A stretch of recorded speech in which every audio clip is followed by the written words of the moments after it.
Flood victims in Hardy.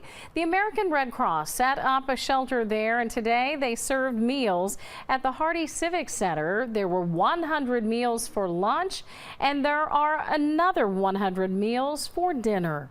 The people of Arkansas are not alone, and we're going to be on the ground for as long as necessary to help the people here. And that's why we have the mobile feeding trucks here, we have shelters, and we're going to provide other services as well.